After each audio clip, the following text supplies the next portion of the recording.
Now, on 105.9 FM and streaming worldwide on the WMAL app, O'Connor and Company. And now it's 6:07 as our morning charges ahead here on O'Connor and Company. Thanks for joining us. We've got a lot ahead of us, including at 7:35, a conversation with a friend of the program, Sean Spicer. We'll talk about last night's address to the nation by President Trump. Also at 8:05, Katie McFarland. And at 8:35, your Secretary of Transportation, Sean Duffy. Talk about an upgrade from Pete Buttigieg. Goodness gracious. Mm-hmm. Cassie Smedile is also with us all morning, and she's rocking around the Christmas tree. It is true. You can't think of the song without Home Alone. Yeah. There's no, that's true. Absolutely. Great scene. Iconic scene from Home Alone. Cassie Smedile, yesterday, there was a lot of drama in the House of Representatives. We love our House of Representatives drama, don't we?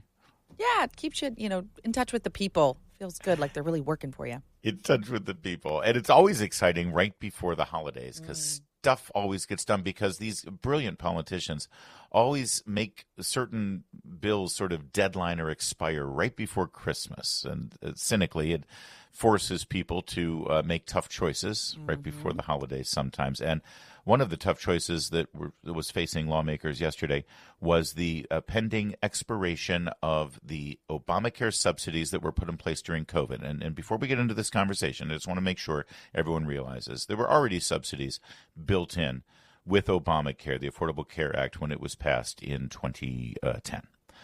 And the subsidies that are in question right now are the additional COVID-era subsidies that sort of blew the lid off of any sort of reasonable criteria. Like, I think the subsidies right now, as built into Obamacare from the beginning, had something to do with whether your household income was like 400% of the poverty line, which is a pretty generous level, by the way, right? 4 times the poverty line. If you are making less than that, you can have your health insurance costs subsidized if your employer does not provide health insurance, I think is how it laid out.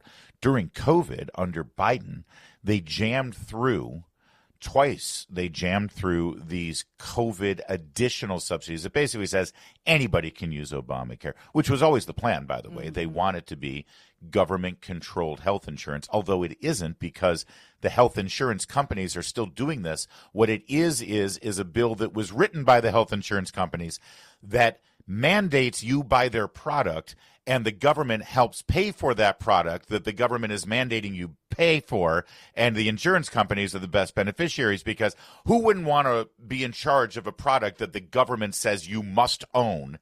And if you can't afford it, the government will help you pay for it. I'd like to own that product, wouldn't you? Right. It's the greatest deal going for them. For them. And not surprisingly, ever since that happened, the cost of all of this has ballooned. Right? I'm shocked. Look at the cost of college tuition. As soon as the government started coming in and saying, oh, we'll underwrite this and we'll underwrite that and we'll subsidize this and we'll subsidize that, suddenly the cost of college tuition has like quadrupled. Quality of the education has declined. And that's something that you're not mandated by the government to get. You don't have to get a college education. Imagine if they did that too. Oh, my gosh. College education would cost $500,000, right? It's a great sort of analogy here. It is. And by the way, remarkably, the health procedures or medical procedures that are not covered by Obamacare and not covered by health insurance companies, I'm talking about LASIK, let's say, or, cosmetic dental procedures like inline braces, the Invisalign, Invisalign, thank you. Or maybe the if you're getting like those super white sort of caps that people veneers, get or implants, the Hollywood smile, that stuff isn't covered by health insurance or Obamacare, or boob jobs. Let's not forget boob jobs, not covered by health insurance, not covered by Obamacare, and remarkably, in the same time frame, the cost of those procedures has declined because you buy those on the free market. Just saying. Interesting. Okay. Yeah. So I lay all of that out there because you're going to hear a lot of fear-mongering from the left and from certain media quarters that the Republicans have gone ahead and they've passed new health care legislation that does not extend the Obamacare subsidies because they want children to die. Number one, it's a lie. What they did was they didn't pass to extend the COVID era Obamacare subsidies. Number two, children are not going to die because of that. And number three, there is a certain percentage of Americans, I think it's 7%. We had Congressman Jason Smith on the other day. I think he said 7% of Americans rely on Obamacare and those extended subsidies to be able to get their insurance. Now, that's not nothing. That's people who are going to get a big price tag here. But it will force the issue that the fundamental flaws of Obamacare need to be fixed, not just covered up and patched up with this Band-Aid of subsidies of money that we don't have as a government. On the other side, and by the way, there's some pretty good reforms built into this that I want to get to. On the other side of the equation, the Democrats have basically proposed a 3-year extension of all of those crazy COVID-era subsidies because Lord knows in 2029, we're still suffering from COVID-19 9 years after it hit our shores. Number one. But number two, they didn't want to make any fundamental changes to what's clearly broken in the Affordable Care Act. Those are the two options. The House has passed the first. We can get into the details here, but go ahead and hear Cassie. I know it's wonky, but we have a wonky audience, thankfully. Everyone who listens here, they're pretty plugged in on this stuff, and I don't think any of it is over there. That's the other thing that the media tries to sort of pretend like the American people are ignorant and they'll never quite understand the nuances of healthcare. No, it's pretty simple, actually, when you boil it down. Yeah, you laid out, I think of college tuition, and to go along with that, the other analogy I think of that Democrats tried to do with, quote unquote, forgiving college loan debt. Right. And then they kept wanting to extend that because, of course, people had gotten used to not paying their college loan.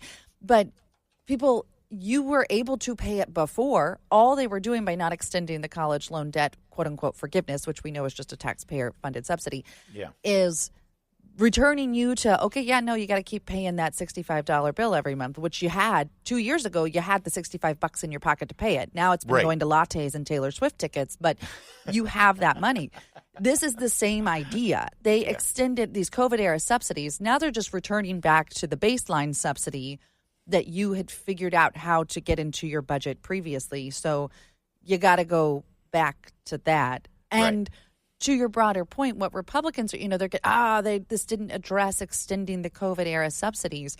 But they're saying because we have to stop duct taping broken programs. We actually need to look at what's wrong. This at least has gotten Democrats to acknowledge, even the Washington Post to acknowledge, that the quote-unquote Affordable Care Act is, in fact, unaffordable and broken. That's right. So that's a plus. Yeah. And they're avoiding that conversation. Right. They don't want to have that conversation. All right. So what is in this bill? First of all, it's called the Lower Healthcare Premiums for All Americans Act. It expands association health plans and it lowers premiums for some of the Affordable Care Act enrollees, and it in fact enacts reforms aimed at decreasing drug costs. It also allows individual. Well, you know what? I'll get into the details of what it does, what it doesn't do, and we'll also talk about another plan coming out of the House that will sort of compromise on the subsidies, the COVID-era subsidies. There were a small handful of rogue Republicans that signed on to a discharge petition. We'll explain what a discharge petition is. It's really simple. And what the future of that bill might be, which is basically the opposite of this. This makes reforms to the Affordable Care Act, but it doesn't extend the subsidies. Basically, the opposing bill that is now going to go up for a vote as well will extend the subsidies but not make a lot of reforms to the Affordable Care Act. So we'll get into that in a moment. 6:15 WMAL. WMAL, making sense of the news. Live from the Home Paramount Pest Control Studios. Home Paramount, the leader in pest control since 1939. Now, this discharge, what a discharge petition is when the members of the House can sign on to a bill that circumvents leadership. You know, the leadership in the House, they have a lot of control over what bills get prioritized and what bills don't. But if a majority of members decide unilaterally outside of leadership that they want to debate and vote on a bill, they have the ability to do that. Now, usually House leadership has enough of a cushion of a majority that these discharge petitions usually don't go anywhere. But in the case of the current makeup, if the Democrats all sign on to a discharge petition and they pick off maybe 4 Republicans, they get to bring the thing up for a vote. That's what happened with the release of the Epstein documents that just got passed a couple of weeks ago. And that is now what happened to this discharge petition that would extend the COVID era subsidies. They got their 4 Republicans yesterday to sign on to it. The Democrats did. And so now they're going to get a vote on that. Now, what this one does is extend those COVID-era subsidies for just 2 years, which is not what the Democrats in the Senate want. Chuck Schumer just wants 3 years across the board, which pushes it past the presidential election in 2028. It's funny how that always works, right? Isn't it? Yeah. This one would extend it for 2 years. And there are a couple of minor changes to the Affordable Care Act that are attached to that, but everyone believes that by the time this discharge petition gets to the Senate, those will get wiped free too. So you've got 2 competing bills now. Now that one won't get voted on until, I think, January. Usually I think it's a 7-day window after a discharge petition gets their votes, but because of the holidays, that's not going to be until maybe the second week of January. By then, the Senate will have already taken up this other bill. This is a separate bill. It does not, again, include an extension of the COVID-era subsidies, but it also focuses on some other things like expanding those health plans, imposing transparency requirements on pharmacy benefit managers. That's why, sometimes if you buy a drug on the open market, it costs, $7,000, but if you buy it through the Affordable Care Act, it's only $1.50. It's like, wait, what's going on here? Right. Can we please see what's being built into this, and who's paying for all of these things? It also expands association health plans. Those are sort of the cooperatives that people can join so that they can have a better price. I already said that part. Also, it funds cost-sharing reductions and health savings accounts. So it's Republicans' attempt to sort of start adding more free market provisions into the Affordable Care Act. But eventually the whole thing needs to be scrapped, and we need to replace it with something that's actually going to benefit we the people instead of they the insurance companies or they the government. Right. It's a good point. I always say, and we've talked about this before, the Affordable Care Act, for as bad of a bill it is, Democrats created it in a very smart way in the sense that it's like a Jenga tower wrapped in laser beams with spider webs. And if you interrupt any one piece of it, it all falls down and causes a lot of chaos. They did that on purpose. They hid it in lots of different committees. So that it would be really difficult to dismantle. So this is the first step at trying to add in good reforms, good provisions, so that if you can get that underway for people and get them involved in that, then hopefully you can dismantle it. I think it was actually smart that Johnson brought this alternative bill to the floor first, knowing that very likely the discharge petition was coming, so that it gives an opportunity for Republicans to say it's an and situation. We're not just letting the subsidies expire and not offering any alternative. Oh, but it's a difficult situation. Yeah, and I'm sorry, I have to correct the record because as I was looking at, I was watching Representative Lawler, who was one of these rogue Republicans who signed the discharge petition yesterday. His original position was that he wanted this 2-year extension that also had some other reforms. He did not get his way. He signed on to this anyway, and I apologize. No, this is exactly the Chuck Schumer plan. What are these Republicans thinking? I guess they think they're going to lose re-election, or they're looking at higher office. Lawler has been rumored potentially to run for governor of New York. That ain't going to happen, I don't think, if he's running against Elise Stefanik. Right. But he tries to separate himself as sort of a third-way Republican kind of thing. But are you kidding? Yeah, I apologize. I thought that they were going to go for their 2-year alternative. No, this discharge petition is Chuck Schumer's 3-year extension without any strings attached.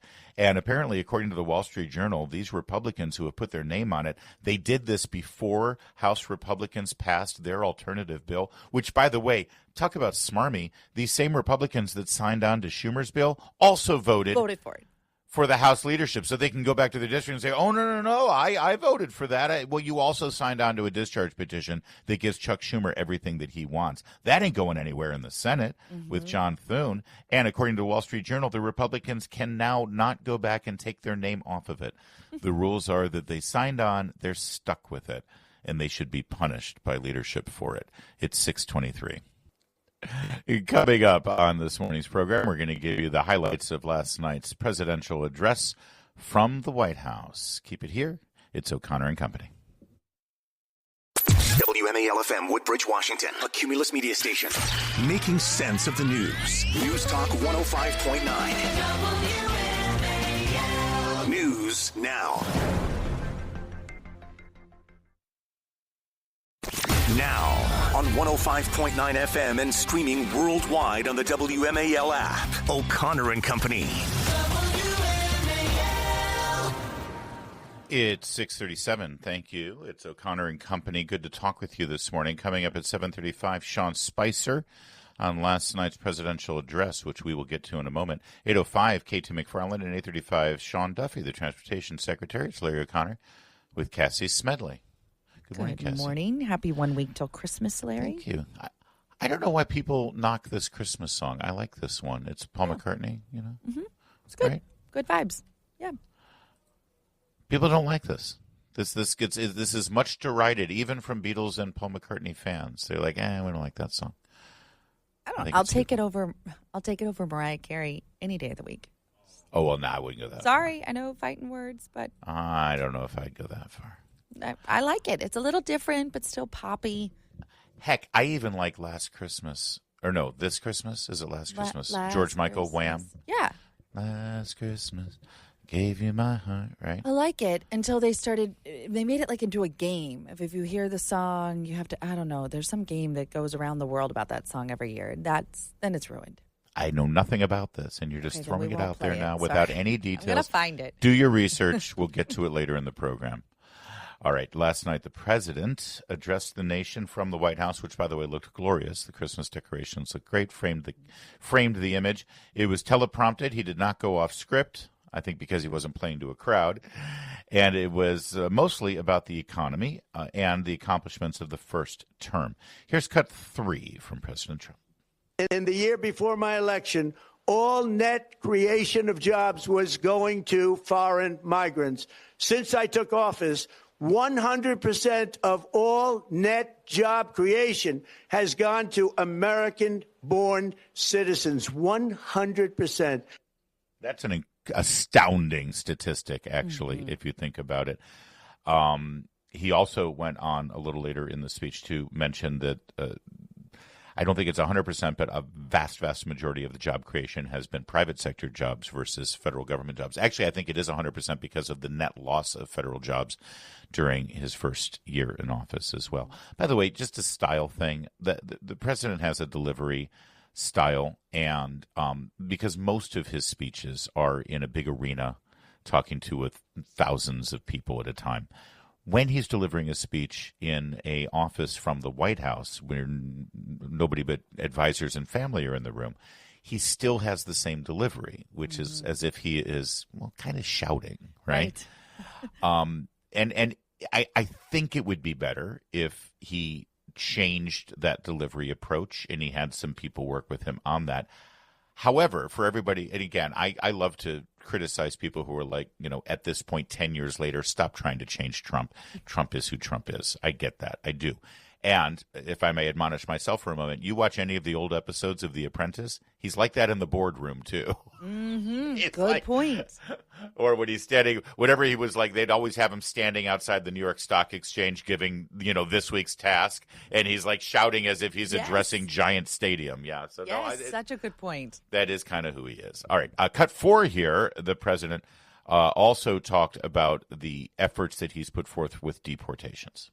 For the first time in 50 years, we are now seeing reverse migration as migrants go back home, leaving more housing and more jobs for Americans. I wish he had connected the dots to the incredibly rapid pace of illegal immigration that we saw during the 4 years of Biden and how that coincides directly to housing costs. And how much of that sort of screwed up the basic market demands that we've had here, and that's why housing costs so much. He alluded to it there, but I wish he had painted that picture a little bit clearer. Yeah, that's a good point. I was thinking, I had some of the same thoughts. First of all, the delivery. I'm with you. It was like delivering to a big crowd. That's really good to note. That's a very classic Trump style, even if it didn't befit the setting. But I prefer, like in State of the Unions, there are these very eloquently crafted speeches. Mm-hmm. This was not that, but where No. it weaves a really good narrative. This was like a rally speech in a State of the Union or like a more formal setting. So, right, people needed that. But it was a table setter. He's about to hit the Right. road. We're going to hear a lot more from him on this stuff. And he was kind of setting the table of these are the topics you're about to hear me hammer home. He Agreed. needed to reset the narrative. Which will then lead to that State of the Union as Yeah. well. And you're right. This was like a bullet point executive summary. Yeah. Yes. Perfectly said. Yeah. And to that point of the new jobs being created for the private sector, I was right. It was 100%. Here's cut 6 where he addresses that. Cut 6, please, Michael. And 100% of all jobs created since I took office have been in the private sector. Think of that. 100% of all jobs have been in the private sector rather than government, which is the only way to make a country powerful and great. This historic trend will continue. Now, a lot of us were angry over the government shutdown forced by Chuck Schumer and the Democrats for no good reason. And one of the things that we raised was the fact that the members of our military had to go. Yes, they would end up eventually getting their back pay, but they had to go for 2 months without any income, without any paychecks. I think they got one paycheck that was underwritten by a dividend based on savings that the administration, they were able to move money within the Pentagon, but they skipped a paycheck or two. And President Trump then delivered some really good news for people in our military that is kind of a neat thing. Cut 5 here, please. Proud to announce that more than 1,450,000, think of this, 1,450,000 military service members will receive a special, we call Warrior Dividend before Christmas, a Warrior Dividend. In honor of our nation's founding in 1776, we are sending every soldier $1,776. I assume he didn't mean just soldiers. He also means Marines, seamen, sailors, airmen, guardians. At least he better. I'm calling my daughter and son-in-law, who will each be getting that Warrior Dividend, and say, I expect a hell of a Christmas present from you. Right. I had that thought for you. That's great for your family. I think this is great. I hope it comes signed, with his big signature on it. Oh, so everybody it will. knows, but that was a good PR moment. All right. By the way, this is also setting the table, I believe, for the citizens' dividend from the tariffs and from the cut in the deficits that will be proposed next year. Frankly, I say, yes, it would be great to get money, but I'd rather just pay down that deficit even more. Yes. Keep doing that. Keep fixing the problem. We're spending money we don't have. All right, coming up a little bit more from the speech and reaction to the speech. It's now 6:44. Later this morning on the Chris Plant Show, Chuck Schumer says watching the U.S. military take out narco-terrorists turned his stomach. 9 a.m. on WMAL. And very simple. We are making America great again. Tonight, after 11 months, our border is secure. Inflation is stopped. Wages are up. Prices are down. Our nation is strong. America is respected. And our country is back, stronger than ever before. We're poised for an economic boom, the likes of which the world has never seen. Soon we will host the World Cup and the Olympics, both of which I got. But most importantly, we will celebrate the 250th anniversary of the Declaration of Independence. There could be no more fitting tribute to this epic milestone than to complete the comeback of America that began just 1 year ago. That's how he ended, basically saying we're poised now for an economic boom. By the way, other data points, the deficit has gone down. The deficit has gone down by about $600 billion this year. That's at a time where, the CBO and Democrats were, decrying the tax cuts, saying, oh, how are you going to pay for that? Well, it's funny how that works out. You put more money in people's hands and you end up getting more income to the federal government. Also, the tariffs have been a big part of that, and the trade deficit has gone down, again, because of the tariffs. He spent a lot of time talking about how great things are, and now we're poised when the big, beautiful bill provisions are really gotten into full gear and people have more money in their hands and they can change their withholdings because of the tax breaks, no tax on tips, et cetera, et cetera. Again, that will keep the engine of the economy going. That said, Cassie Smedile, if you look at the polls, people aren't necessarily feeling it at the level that President Trump thinks they should be feeling it. Yeah. And a lot of people say that he should have been a little bit more, I feel your pain kind of delivery, which is just not his style. Right. For Trump, and he learned this, and I think has been hardened this way from his first term, you concede nothing because you get blamed for it if you do, right? But I do think that he is doing a better job. Vice President Vance is doing a really good job of this, saying, yes, you lost $3,000 under Biden. We've helped you recoup over $1,000 in just a year. Keep pushing that. Our policies are the right policies. We are heading in the right direction. You are paying $1 less a gallon for gas than you were a year ago. Those tangible things that say, but we acknowledge that there's still more to do and we're doing it. But thank God you've got us here and not the alternative. I think is an okay message. People accept that. They don't need you to have fixed it all in 24 hours.